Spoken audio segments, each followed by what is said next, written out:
Hello, everybody, and welcome back to the 49ers Golden Ticket. My name is Gabriel, and today we're going to talk about roster construction. We're going to dive a little bit into Jimmy Garoppolo, and then, of course, we're going to get into all the draft rumors that have currently been surrounding the 49ers, especially those regarding the quarterback position. The first thing I want to dive in with you guys today is actually roster construction and the way that the 49ers roster is built. Now, over the past few years, several years, I should say, the 49ers have spent a lot of first round picks on that defensive line. So the Niners clearly do believe in building in the trenches first. Of course, on the offensive side of the ball, we paid people. We brought in Alex Mack, who's going to be a future Hall of Famer. We paid big time to Trent Williams, who's going to be a future Hall of Famer. We got a first round pick at right tackle, and of course, a first round pick there at left guard in Laken Tomlinson, who was originally drafted by the Detroit Lions to play tackle, but he's since come over to the Niners. So the Niners do believe that a team starts in the trenches. But it seems to me that they also believe that a great team starts with a great defense. And the Niners, for the past couple of years, especially under Kyle Shanahan's regime, has been a very, very good defense. And this year in particular, they brought back most of their dominant pieces to help them compete for another Super Bowl. Right now, Jimmy Garoppolo is paid and his playmakers are cheap. But some teams, and I believe that this is the direction the Niners are heading, try to do it the other way. See, the Niners put themselves in a position to get a rookie quarterback. Now, that rookie quarterback comes with a rookie salary cap hit. So Jimmy Garoppolo's $25 million can come off the books, right? And we save about $20 million, and that $20 million can be invested into the playmakers to help that rookie succeed, all while our defense stays dominant.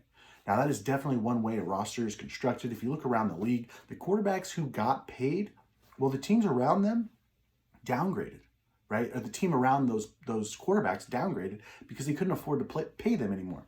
So you pay your quarterback, you can't pay your playmakers. You pay your playmakers, you can't pay your quarterback. So that's why getting a rookie quarterback on a rookie wage is so important. And right now, that seems to be the direction that the 49ers roster is being constructed.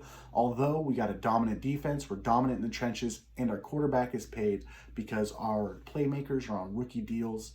And this is a really, really good opportunity for the 49ers to not only win this year and win it all, but to win it all in future years as we take Jimmy Garoppolo's contract off of the books and we open up that money to pay the playmakers so that rookie then steps into a nice position in their sophomore year. So the 49ers have actually done a really good job, in my opinion, constructing this roster. And the truth is, just trust in Shanahan, right? That's what they tell me anyways. Speaking of Jimmy Garoppolo and his massive contract, at the 49ers press conference, they actually noted that he was going to be the starting quarterback this season, which we all kind of believe. But then if you read into some of the underlying things, it might not be that black and white for us. Jimmy Garoppolo this offseason has actually not done anything as far as social media goes. He hasn't made himself available, and he's not throwing with his teammates like he was last year. I don't remember where it was they went, but it was Kendrick Bourne, Trent Taylor, Jimmy Garoppolo, Deebo Samuel, and I think even Brandon Ayuk went out there after he got drafted and went and threw some balls with them. Now, it doesn't look like Jimmy Garoppolo's done any of that this season, which leads to some questions. Maybe he knows that he's not going to be here, so he's not going to invest his time into the organization. Of course, Jimmy Garoppolo is paid. So he's made $90 million while on the 49ers roster. He's only started about 30 games. And in those 30 games, his win-loss record with the 49ers is 24-9, which is a huge upgrade from Kyle Shanahan's history of quarterbacks. Let me just give you a list of quarterbacks that Shanahan has worked with as either the offensive coordinator or the head coach. And then I'll tell you his win-loss record with all of them. And then, of course, you can compare that to Jimmy Garoppolo's win-loss record. So we got C.J. Beathard, we got Brian Hoyer, Nick Mullins, Matt Ryan, Johnny Manziel, Connor Shaw, RG3, Rex Grossman, Donovan McNabb, Sage Rosenfels, John Beck, Matt Schaub, and of course the golden boy Kirk Cousins. Now, Shanahan's record with all of them is 74 wins. That's not bad. But 104 losses. That's massive. Kyle Shanahan is all the praise that he gets doesn't seem to have the track record with quarterbacks that maybe we all kind of hoped he would, or that we all anticipated him having. But the truth is he hasn't won with many quarterbacks. In fact, the only quarterbacks with winning records that Shanahan has coached is number 1, Jimmy Garoppolo, number 2, Matt Ryan, number 3, Matt Schaub. And other than that, he has a losing record with every other single quarterback, bringing his total to 74-104, not including Jimmy. Of course, Jimmy's Garoppolo's is 24-9, just to reiterate that for you guys. But to me, that says something. That says that Kyle Shanahan can't win with any quarterback, despite what everyone says that, it's a quarterback-friendly system. Any quarterback can win in Shanahan's system. Well, the record shows that that's not exactly true, and maybe we should appreciate Jimmy Garoppolo a little more while we have him. It's easy to make fun of him, especially in that first game against Arizona, where he's doing pirouettes in the pocket. That was embarrassing for him. But the truth is he's a fantastic quarterback, a winning quarterback, and he has led us to a Super Bowl in his only healthy season. The 49ers placed his price tag at a first-round pick, and if we don't get offered it this year, that's okay. The Niners will rebuild Jimmy Garoppolo's value throughout the season, and maybe by the trade deadline, the 49ers might pull the trigger on a trade, but if not, expect him to be the starter for the rest of the season and lead us to the Super Bowl, and hopefully we end up with a different result. All right, guys, let's dive into a couple of the rumors, and I want to start off with some Mac Jones stuff. Now, right now, Mac Jones is actually the heavy betting favorite in Vegas to go 3rd overall to the San Francisco 49ers. And Adam Schefter, one of the most successful media NFL insiders ever, has come out and said he would be shocked if the 49ers did not draft Mac Jones. Also, Chris Sims said something similar. He fully expects the 49ers to take Mac Jones. Now let's talk about why those two things are important, I guess you should say. Mike Shanahan had a book written, and Adam Schefter wrote that book. Okay, so Adam Schefter wrote Mike Shanahan's book, so he's obviously got a very close tie to the Shanahans there. And then with Chris Sims, he's Kyle Shanahan's best friend, right? They played college ball together, and they have each other's tattoos. At least that's what I heard. I have not confirmed that. I have never seen them, but I did hear they have matching tattoos or each other's name or something along those lines. But either way, there's no denying that they're best friends. And these are people who talk to each other about football when they do have conversations. Of course, Shanahan had come out and said that he wouldn't deliver any crucial information to Chris Sims, and Chris Sims confirmed that. But it doesn't mean Chris Sims doesn't know Shanahan well enough to know what quarterback that he would prefer. They've been talking football for 20-something years to each other.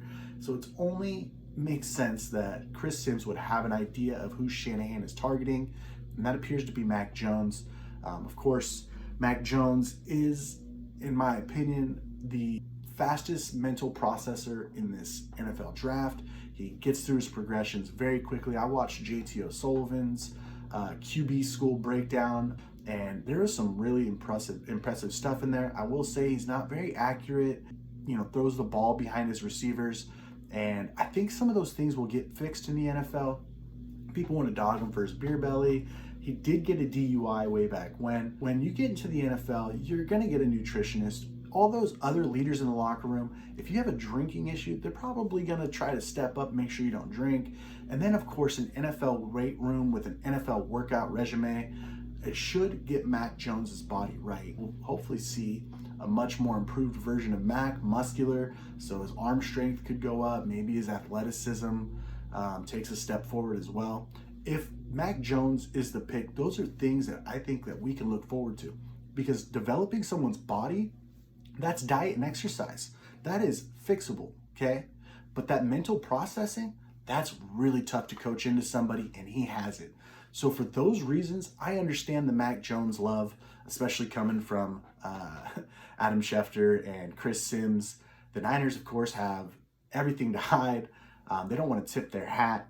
I will say that Nick Saban came out and said that Kyle Shanahan and John Lynch, while at Mac Jones's pro day, I guess I should say Alabama's pro day. Of course, we've seen images of Kyle Shanahan and John Lynch talking to Nick Saban And Saban had said that they didn't ask any questions about Mac Jones. And of course, a couple of days later, Najee Harris, running back for the Alabama Crimson Tide, first round potential prospect, somebody I think that the Niners might have been targeting when they were still at 12, said that he's actually had the most contact with the 49ers even after the trade. And that is very interesting. So if Najee Harris does for some reason fall to the second round, I expect the Niners to trade up and grab him. He's clearly somebody that they have on their radar. He's a phenomenal running back. He's been compared to Alvin Kamara because he is a pass catcher, but you look at him, he's built like Derrick Henry. So the thing is Najee Harris is a do-it-all running back and definitely a weapon that Kyle Shanahan could love. So expect to see him be a hot commodity for the Niners if he falls to the second round. Other executives around the league feel that there is no way that the 49ers traded away 3 first-round picks and a third-round pick for Mac Jones. And if the pick does happen to be Mac Jones, regardless of what the executives say, Kyle Shanahan and John Lynch will then be put on the hot seat every time Mac Jones throws an incomplete pass. Well, the fans are going to be like, oh, of course he did. They're going to be really, really tough on Mac Jones. Every time he throws an incomplete pass, an interception, he loses a game, they're gonna say, well, Jimmy could have done that for us, right? Now, if they got somebody like Justin Fields, somebody who's more athletic, the fan base is excited about, people think he's a generational talent, and he's going to transcend our offense. Now, if somebody like him came in and threw an interception or threw an incomplete pass, there should be more leeway. Justin Fields is more the fan favorite. Speaking of Justin Fields and Mac Jones, other executives, I should say, and of course media people have also compared it to the Mitchell Trubisky and Deshaun Watson back in 2017 when the Niners had a chance to take any quarterback they wanted. Instead, they traded down from number 2 to number 3 and selected Solomon Thomas, a defensive tackle who is no longer on the 49ers, instead of Patrick Mahomes, Mitchell Trubisky, or Deshaun Watson. Of course, Deshaun Watson's going through whatever he has going on now, and there's a chance he may never play in the NFL again.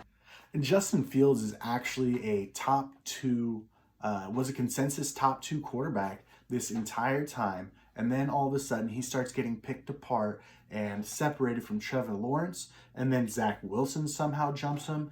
And now people are talking Mac Jones is going to jump him, Trey Lance. And there was even a mock draft that had Justin Fields falling all the way to number 11 to the New England Patriots after they traded up. Of course, that's a mock draft. None of that's truth. And I don't believe that Justin Fields is the 5th best quarterback in this class. After reviewing tape and listening to other quarterbacks talk about Justin Fields after they've reviewed the tapes, JT O'Sullivan, Dan Orlowski, more specifically, they love Justin Fields, and I see every reason why. And there's just no way that Kyle Shanahan and John Lynch traded up to the number 3 pick and didn't know who they wanted. So they said at their press conference that they were comfortable with the top 3 quarterbacks, and at the time it was thought to be Trevor Lawrence, Justin Fields, Zach Wilson. So they said they were comfortable with any of the top 3 if they fell to them. And I have to believe that that's still the case, regardless of all the Mac Jones smokescreen. But the truth is, as a Niner fan, if Mac Jones is the pick, I will talk myself into it. I've already tried. I've started talking you guys into it. Mac Jones can process the game. He can read a defense. He knows where to go with the ball. I just felt like he threw behind his receivers a lot. He could have picked better spots. But maybe that would come, like I said, with diet and exercise at the NFL level. And if that does happen, then Mac Jones could be quite an impressive quarterback and somebody that the NFL slept on, honestly. He's not getting a lot of love from fans and media. You know, it's also fair to think that maybe black quarterbacks get scrutinized a little more. For example, let's pretend that Mac Jones was in Justin Fields' body and Justin Fields was in Mac Jones's body, right? With the DUI and all.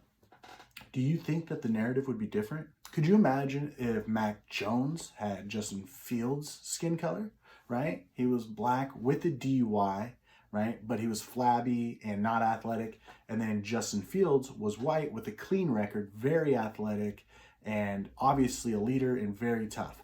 Who do you think would be the top pick? That we would have to think it was Justin Fields. To a point that for some reason, the perception, skin color does play a part in it, and it's not fair. And that's what people are fighting for right now. And I would be doing a disservice if I didn't shed light on it as well. It's not fair the way that Justin Fields is being treated compared to Trevor Lawrence, Zach Wilson, and Mac Jones. That's just my opinion. Forever it was Justin Fields and Trevor Lawrence as the consensus 1 and 2. You know, depends on who you liked and what you liked more. You could argue either or. And then all of a sudden, come draft time, all the white quarterbacks start rising up the board. Let's talk a little bit of the draft fallout. So since the Niners had traded up to the number 3 pick, the Atlanta Falcons at number 4 have now said that they're willing to trade out, where all offseason a quarterback was getting mocked to the Atlanta Falcons. We all assumed that they would take a quarterback at 4. And then the Carolina Panthers traded for Sam Darnold from the Jets. So the Carolina Panthers are now set at quarterback with Sam Darnold. And now it's confirmed that the Jets are taking quarterback number 2. And of course, as we mentioned, we all assume it's Zach Wilson. He's a fantastic quarterback prospect. Although I think Justin Fields might be better, but Zach Wilson is still a stud. He's going to do great in New York. And we'll see what happens with Justin Fields and where he falls down the drafts. One last thing, speaking of, the 49ers have actually been in constant contact with Trey Lance through Zoom meetings, according to media insiders, that Trey Lance has had consistent communication and he's been interviewed and all that. And so I think the Niners have actually invested quite a bit into Trey Lance, and there's a chance that they might try to have him have a second pro day because before the Niners moved up to 3, they were playing smoke and mirrors, which the Niners have done for the past few years. Nobody knew about Quinnen Williams. Nobody knew about Trent Williams. Nobody knew about Joe Staley. Nobody knew, right? So we all thought we were taking Quinnen Williams, I should say. Sorry, not nobody knew about him. They all thought we were taking him. Instead, we took Nick Bosa, which was the no-brainer. Nothing against Quinnen Williams, but Nick Bosa is an absolute monster. And so it's, you know, I'm just thankful the Niners made the right decision there. But they did. They took Quinnen Williams to IHOP, and they're throwing up smoke and mirrors. And I think they're doing the same thing now, possibly with the quarterbacks, because the Jets, of course, are on the clock ahead of them, and they're going to take a quarterback. So why would you tell the Jets what quarterback you want if they're running the same exact offense as you, right? So for the 49ers, it's good business to keep your picks hidden, keep everybody else guessing, because if the Jets go, well, if Shanahan thinks that quarterback's better for them, well, then that quarterback's probably better for us too. We want that quarterback. Then he doesn't fall to the Niners, and the Niners didn't get who they were targeting. So there could be something along those lines. The truth is, we don't know. It's draft season. Therefore, we're going to hear a lot of draft rumors, a lot of fake news, a lot of people trying to hinder the draft stock of elite prospects like Justin Fields. Dan Orlovsky, of course, made the mistake of saying that Justin Fields had a terrible work ethic before following up with his coaches and staff at Ohio State. Come to find out, Justin Fields is an absolute stud. He has a tremendous work ethic. He's a leader. He pioneered the 2020 season for college football. He was the head man that said, no, we need to have a season, because the NCAA almost did not have a season, but due to Justin Fields and his determination, the NCAA did have a season. So to bad talk any of those intangible types against Justin Fields is an absolute joke. The guy is a born leader. He's tough. And I think he would be a fantastic pick for the 49ers at 3. But again, what do I know? I'm not in the building. So I just want to thank you all for coming, speculating with me. If you guys got any questions or any rumors that you're hearing and you just want to talk about it, reach out to me on my social media at 49ersGT. Again, my name is Gabriel, and thank you guys all for joining us at the Golden Ticket.